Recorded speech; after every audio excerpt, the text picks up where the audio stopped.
উত্তর বন বিভাগের ডিএফও কায়সার নামে বেনামে গড়ে তুলেছে সম্পদের পাহাড়। সাবেক পররাষ্ট্রমন্ত্রী, আওয়ামী লীগের যুগ্ম সম্পাদক হাসান মাহমুদের এলাকার লোক পরিচয়ে উপবন সংরক্ষক ও চট্টগ্রাম উত্তর বিভাগীয় বন কর্মকর্তা এস.এম. কায়সার রাতারাতি পদোন্নতি পাগিয়ে নেন। 2001 সালে ফরেস্ট অফিসার পদে যোগদান করে তিনি এখন উপবন সংরক্ষক। হাসান মাহমুদ পরিবেশ ও বনমন্ত্রী থাকাকালীন সময়ে মোটা অঙ্কের অর্থের বিনিময়ে তিনি ডিএফও পদে পদোন্নতি পান। তারপরেই যেন পেয়ে যান আলাউদ্দিনের আশ্চর্য প্রদীপ, নামে বেনামে গড়ে তোলেন সম্পত্তির পাহাড়। অনুসন্ধানে জানা গেছে, রাঙ্গুনিয়া তার নামে রয়েছে 1.5 কোটি টাকা মূল্যের সম্পত্তি। ঢাকা বসুন্ধরা আবাসিক এলাকায় কোটি টাকার মূল্যের ফ্ল্যাট।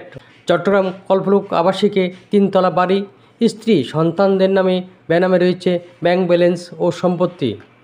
বিগত আওয়ামী লীগ সরকারের আমলে হাসান মাহমুদ ও তার ভাই চট্টগ্রাম উত্তর বন বিভাগের বিভাগীয় কর্মকর্তা এস.এম. কায়সারের সহযোগিতায় বিশাল জমি দখল করে নেন। ফ্যাসিস্ট শেখ হাসিনা ভারতে পালিয়ে যাওয়ার পর নিরুপায় হয়ে হাসান মাহমুদ ও তার ভাইয়ের দখল থেকে বন বিভাগের ভূমি দখলমুক্ত করে দখলে নেন বন বিভাগ। তার এই সব অপকর্মের সহযোগী শহর রেঞ্জ কর্মকর্তা আব্দুল মালেক।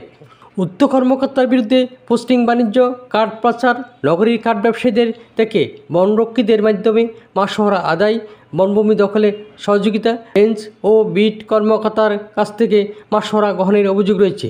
বক্তব্য নিতে উত্তর বন বিভাগের ডিএফও কায়সারকে ফোন করলে তিনি ফোন রিসিভ করেন। বক্তব্য জানতে চাইলে তিনি ফোনের সংযোগ বিচ্ছিন্ন করে দেন। ফোন নাম্বার ব্লক করে দেওয়ায় তার বক্তব্য নেওয়া সম্ভব হয়নি।